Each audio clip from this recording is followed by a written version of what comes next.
So we've discussed problem number 3. We have identified all the schedules and all these items that would go under the respective schedules, and also we have discussed a few of these adjustments like rebate on bills discounted and so on. Okay, so what we do now is accordingly prepare our notes to the schedules, or that is our schedules, and then accordingly we are going to show that in our profit and loss account for this particular problem. Okay, so this is the profit and loss account pro forma that I have just prepared the outline for, and this is the notes to the profit and loss account. So we will go one schedule at a time. This is schedule 13, and we will add all those amounts that come under schedule 13.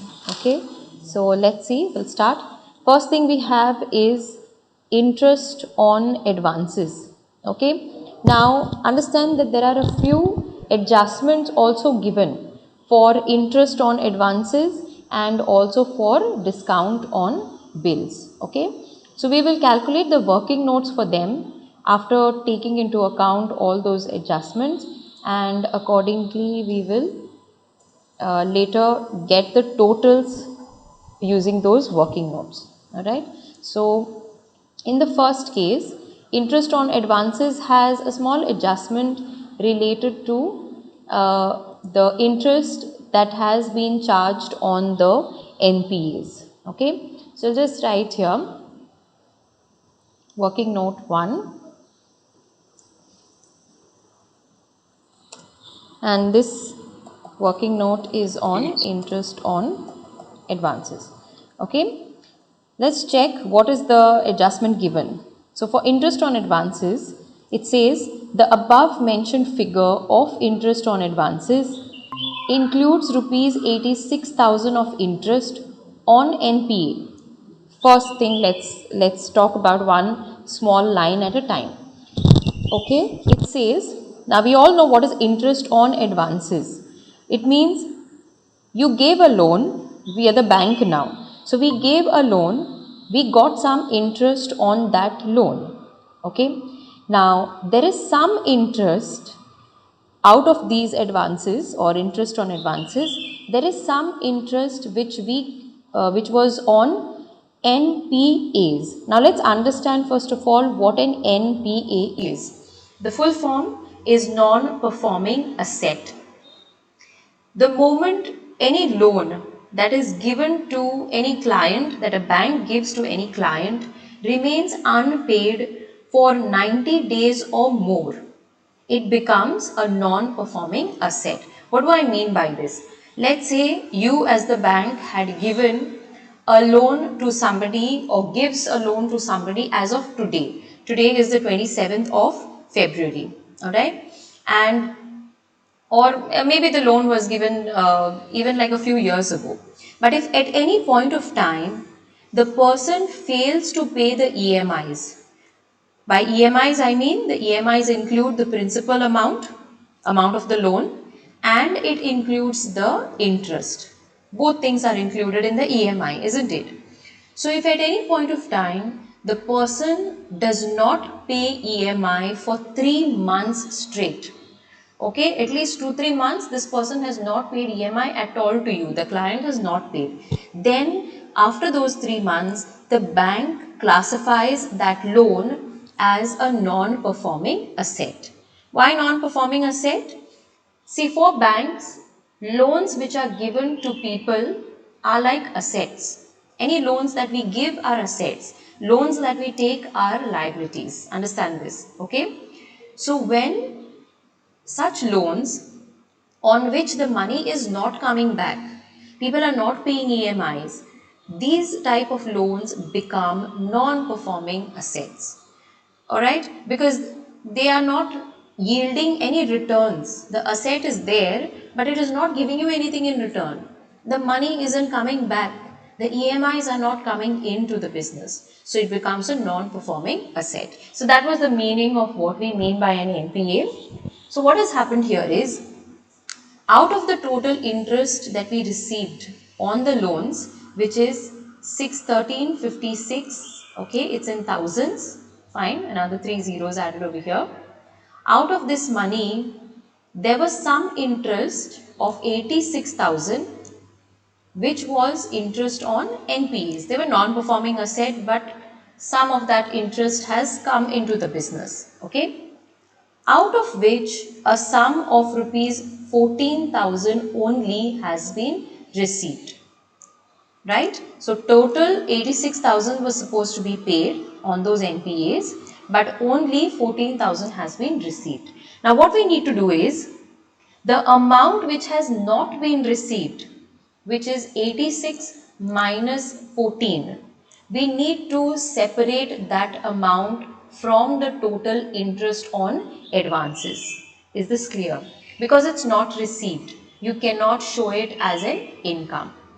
Right? So interest on advances, the amount is given to us in the problem, but we will calculate what is the final amount after deducting this unreceived amount.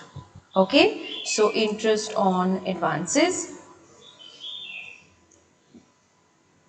amount given in the problem, let's see, 61356. Understand Means that we all of can't see these. the screen. So interest on advances as given in the problem, 61356, all of these amounts are in thousands. Okay. Now, from this amount, we need to minus any interest which has actually not been received. So according to the problem, there is some interest on NPAs which was not received. Alright. So what we do is less interest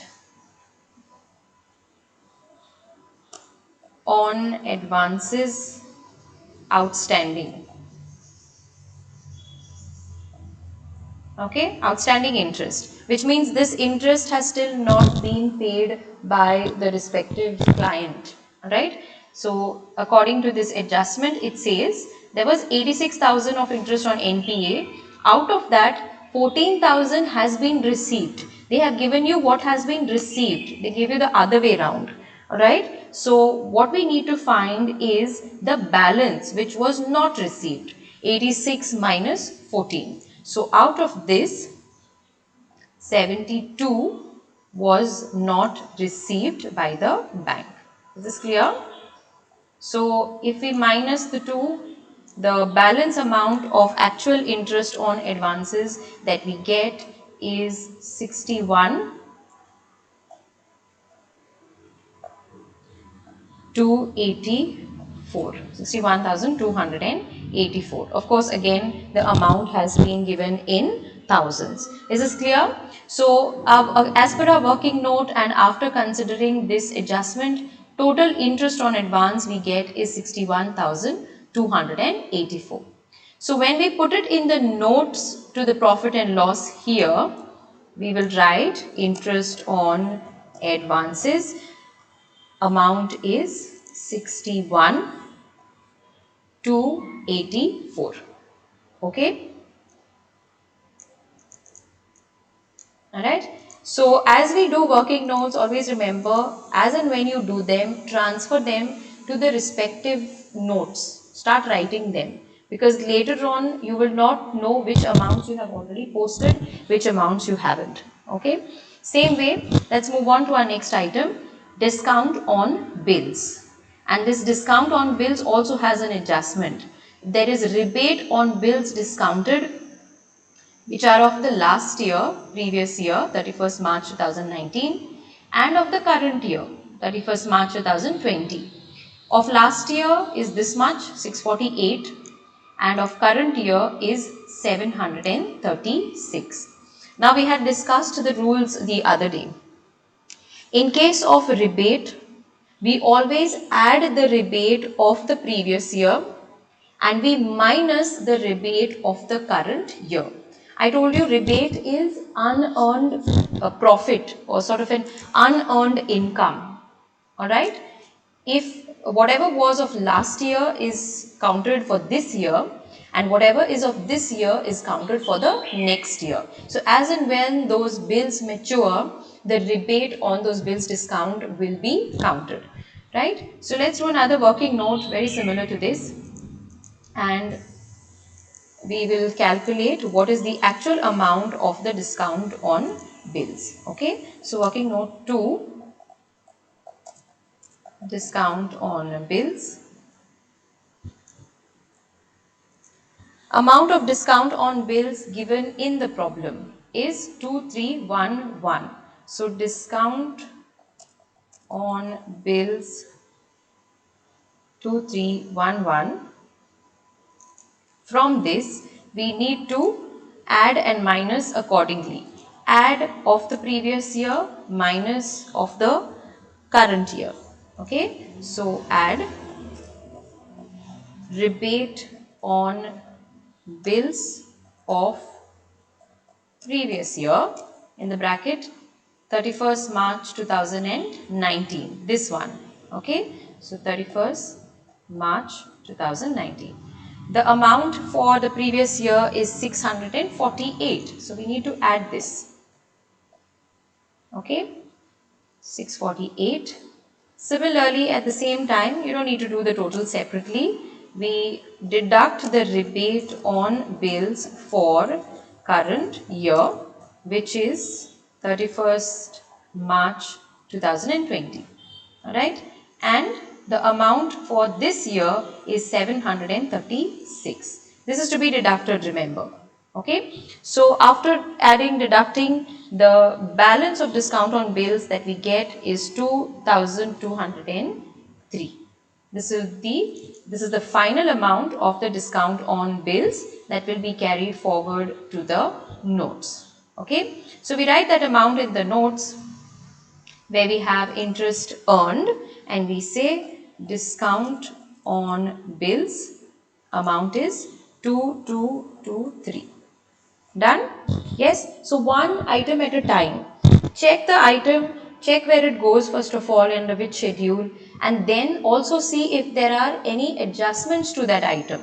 First do the adjustments in the working note and only then transfer the final amount in the notes to the profit and loss account. Done? Moving on. We have income on investments. Again, comes under schedule 13. So we say income on investments. Amount is 23597. At this point, it's all about posting those amounts in the respective things. Okay. Then we have interest on balances with Reserve Bank of India, and I will put that here. Just making it faster by copying these amounts, and the amount here is 4620. Okay, then let's continue. Then you have under 13 again interest on other interbank funds. It will come here under interest on schedule 13, and this is 871. So with that, we're done with all the items under schedule 13. We have also taken care of whatever adjustments were there, and this gives you the total over here, which is 92595. Alright, you may verify these totals. I am not totaling them like as we are doing it in real time, but I'll just give you all the totals directly so that we just save a little time solving these problems. Alright. Next we have is schedule 14, that is other income. Let's see what else goes into other incomes, and we'll try to do this a little faster. We have items like commission, exchange and brokerage, and the amount is 5169. Then schedule 14, again we have profit on exchange transactions. Amount is 810. Okay, few more amounts also to go. Then we have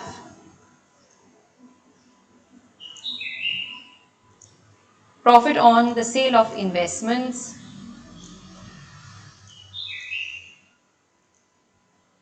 amount is 1021. Just a matter of posting this is, it's very simple, this problem. And finally, we have profit on sale of the land, building and other assets, right? And the amount is 32. So get the total of all four: 5, 1, 6, 9, 8, 10, 1, 0, 2, 1 and 32. You have 7032, right? So accordingly, let's transfer these two that we have calculated. 92595 is the total of schedule 13. Put that in your income over here. Okay, we can start posting it. So 92595 and other income was 7032. So this total comes to 99627. Right? So as we prepare one note at a time, it's better to transfer it, better to post it, because once everything is done, you have too many figures, too many amounts to deal with. So get rid of one a little transaction at a time. Okay, just break it down. Next is interest expended, and we have interest on deposits. First one under schedule 15. Okay, amount is 68224. All right, then yet another amount is there under schedule 15, which is interest on RBI and interbank borrowings. Again shifted to this, and total is 1902. Fine. If we total this up, what we get is the balance, the total amount 70126. Alright, so interest expended total is 70126. Again, shift that over here under interest expended, schedule 15, 70126. Next one. Now, operating expenses, as we know, is normally a lot of transactions, a lot of items under it. So I had just posted the amounts, that is the items under these operating expenses, and kept them ready. Okay, we'll post the amounts one by one. Alright, so this is 14028. Payments to and provisions to employees. Rent, rates, taxes is 1885. Then insurance is 1705. Then 402 is printing and stationery. Advertisement and publicity is 186. Depreciation on bank property is 420. Postage, telegram, telephone is 532. Repairs and maintenance is 188. Right, of course not the total. Then directors fees, allowances, maintenance is 22. Auditors fees and everything is 73. Law charges are 41, and other expenditure is 1834. Get the total of all of these, and what you have is 21316. Total of all the operating expenses,